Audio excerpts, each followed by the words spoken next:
The Secret of the Hidden Scrolls. Book 2, Race to the Ark, Chapter 1, The Rain. "Will it ever stop raining?" said Peter. He stared out of the window of Great Uncle Solomon's house. It had been raining for 2 days.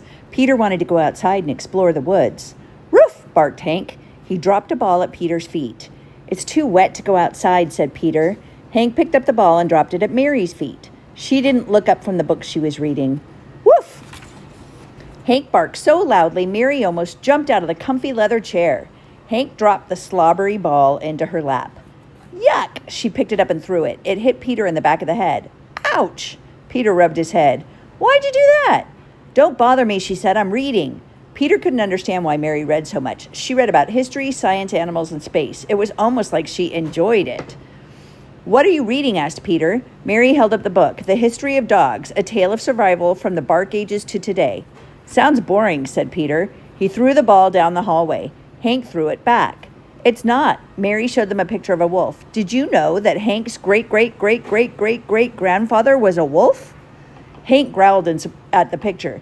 "Easy, Hank." Peter grabbed his collar so he wouldn't attack the book. "It's just a picture." Peter looked at the picture and then at Hank. How could that mean-looking wolf be Hank's great-great-great-great-grandfather?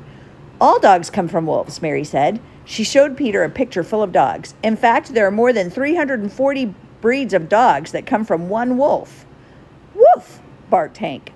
He walked a little bigger and tougher around the living room. He even ran over and growled at the tall, shiny suit of armor guarding the library. The suit of armor didn't move. "It's okay," said Peter. "It's not alive." He slowly reached his hand toward the armor but pulled back. "At least, I don't think it's alive." Peter took a closer look. There was a long sword in its right hand and a shield in its left. Peter backed away a bit. "Hey, Mary," shouted Peter. "Come look." Mary grunted as she walked across the room. "What is so important?" Peter pointed. "Do you remember seeing this lion on the shield?" Mary bent forward. "I don't think so. Maybe it's a clue." "A clue for what?" Peter asked. "Maybe it's time to go to the library and open another scroll," said Mary. "It's been 3 days since we opened the first one." Peter ran down the hall and slid to a stop in front of the library. The doors were all tall and old and looked like they came from a castle. He reached toward the handle. It was shaped like a lion's head. "Open it," Mary said. Peter squeezed tight. "It won't turn." Mary sighed. "I guess we'll have to wait for the lion's roar. Remember, the legend of the hidden scroll says amazing adventures are in store for those who follow the lion's roar." "Too bad. Today would have been a good day for an adventure," Peter said. He looked down at Hank. "So what do you want to do now?" Hank ran back down the hallway and brought the ball back. Peter threw it again. It bounced off walls and rolled into a room. Hank chased it. "Hank, come back," shouted Peter. Hank ran out of the room with a huge bone in his mouth.